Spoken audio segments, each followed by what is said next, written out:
so fortunate today to have somebody from Direct Relief to talk to us about the hurricane aftermath and what people are doing to help others who have been seriously impacted by this, what you can do as well, and really the full effect of this on these communities.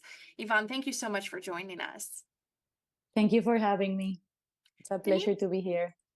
I know that you've seen this before through your organization. Can you talk to us about how hurricanes as serious as this do affect people in these communities?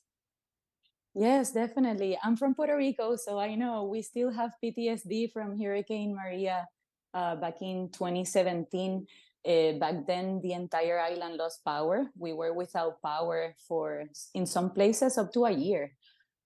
So the lack of communication, power, access to healthcare services, it's really tough to come back from a situation like that. Direct Relief has been monitoring and studying these hurricanes and natural disasters in general for many years.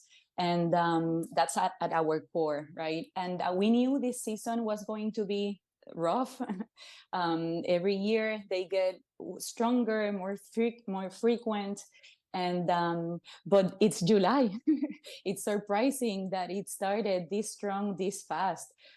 So it's definitely scary. Now, as you know, Beryl broke record for the strongest hurricane in July. It used to be Hurricane Dennis it hit Cuba back in 2005. So it's definitely concerning. We know we definitely we need to start preparing, and we need to start working on the resiliency of these island nations in the Caribbean, because we know it's going to continue happening. Can you give us a little insight in what folks can do?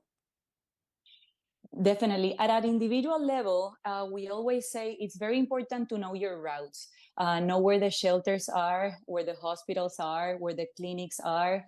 As a health organization, we always remind individuals that it's very important to have their refills on any medications they are taking up to date. If they have prescriptions, they should have it at a backpack near the entry door, because if they need to evacuate quickly, they cannot forget to take those. It's very important, right? As we have learned, not many people die from the direct impact of the hurricanes or these type of storms. It's what happens afterwards, right? It's the access to services, to medical services in specific, right?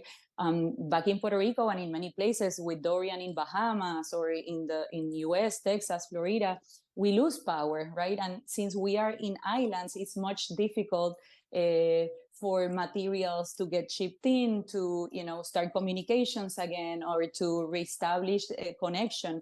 And there's a very important correlation between power and health, right? Without power, there's no access to healthcare services.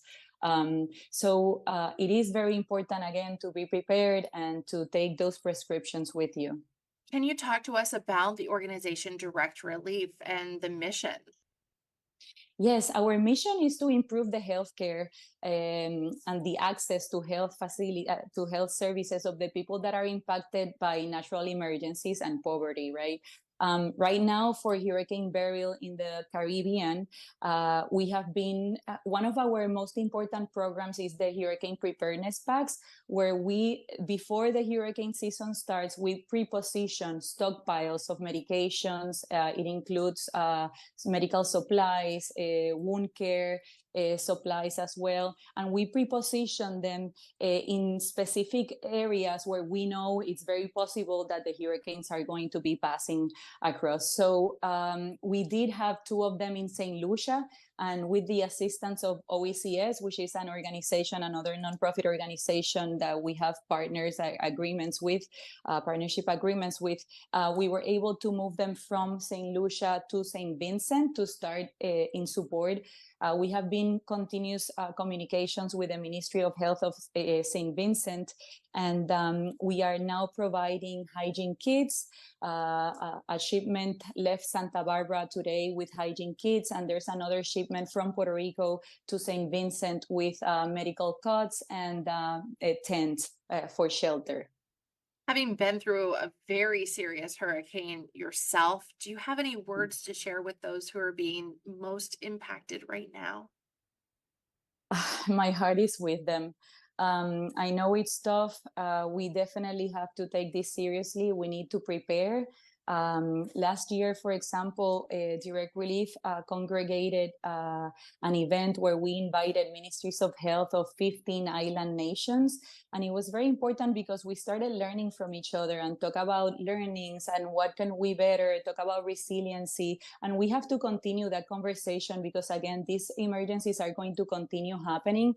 So they know that everybody that is suffering right now from the impact of the hurricane know that Direct Relief is here, and we're going to continue supporting everybody in the neighboring islands.